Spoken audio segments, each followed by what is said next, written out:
So here's a new model crane. The boom is 44 inches long. It's got two windlasses like everything else. And we're going to go over the formulas to compute the moment. Moment? What's that? Same thing as torque. So they're interchangeable? Yes, instead of automotive engineers talk about torque, structural engineers and crane guys use the term moment. Okay, so there's a clockwise moment, which is the rotational force that wants to tip the whole crane over. Keep doing it, I want to see where there's the pivot point right there, okay. So, moment is force times distance. Yep. So the force is the brick, 4.7 pounds. And, well, here, let's take a look at that poster. Let's see what we got there.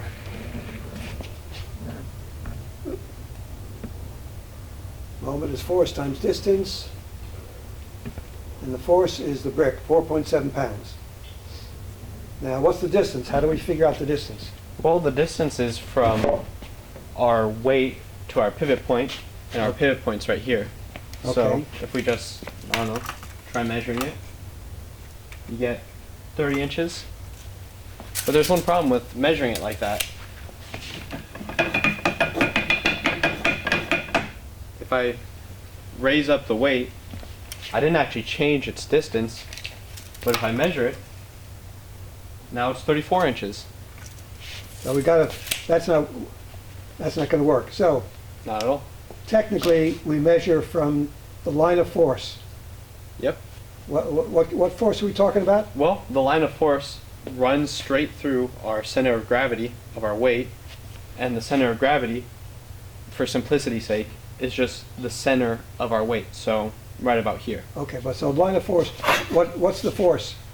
The line of force is the force from gravity, There we go. and because gravity runs straight down into the ground, our line of force is a straight line downwards. So we measure from that line, the shortest distance from that line Yep. is, And is going to be what? is going to be at a right angle to our line, so looks like that. Okay, And if we measure it, so now we can pick up the that poster. Pick up that poster, we'll take a look at that first. yep, Okay. So there's the distance, we're calling it D load, distance to the load. There's the line of force going straight through the center of gravity. Okay, so we got a 60, oh, the boom is at a 60-degree angle, right? yep, we know that with our protractor right here. Okay, and get that big triangle. 60 degrees. Okay, now, so it's a right triangle, 30, 60, 90. Yep.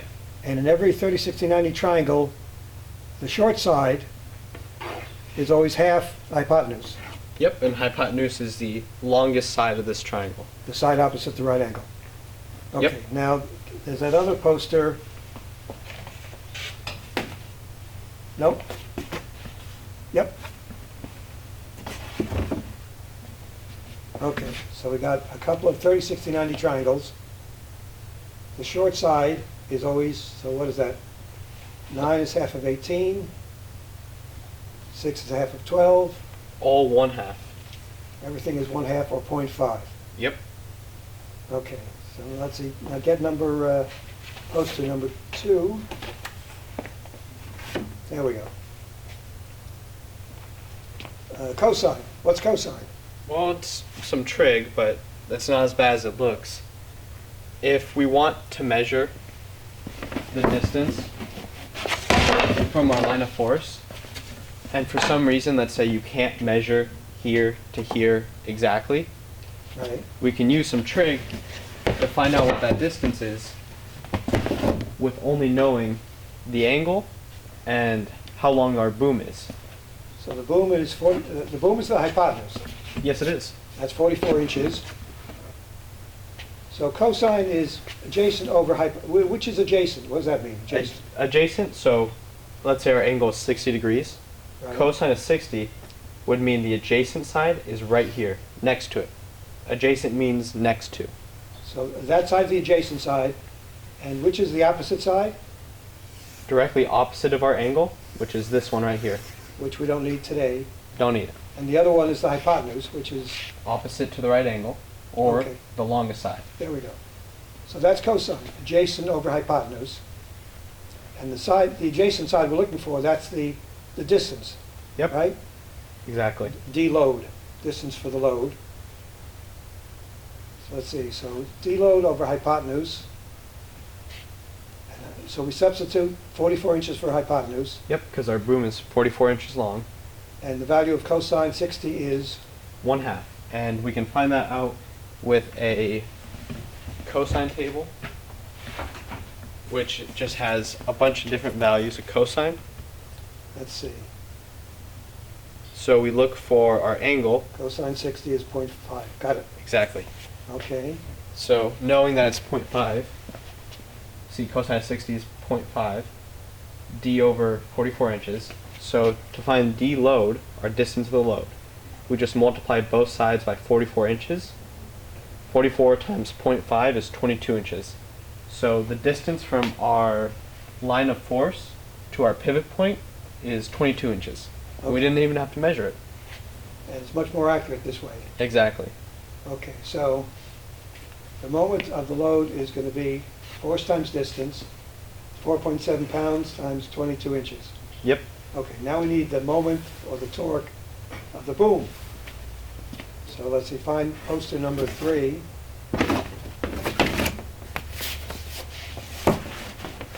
Okay. So just like, so the line of force goes through the center of gravity. And the center, where's the center of gravity of the boom? It's, remember, the center of our object, so it's right halfway between the boom, which is 22 inches. So our whole boom is 44 inches, so we just take half of that, 22. So we got another, the same triangle, 30, 60, 90, but the hypotenuse is 22 inches. Yep. So same thing, adjacent over hypotenuse. Yep, cosine of 60 is 0.5.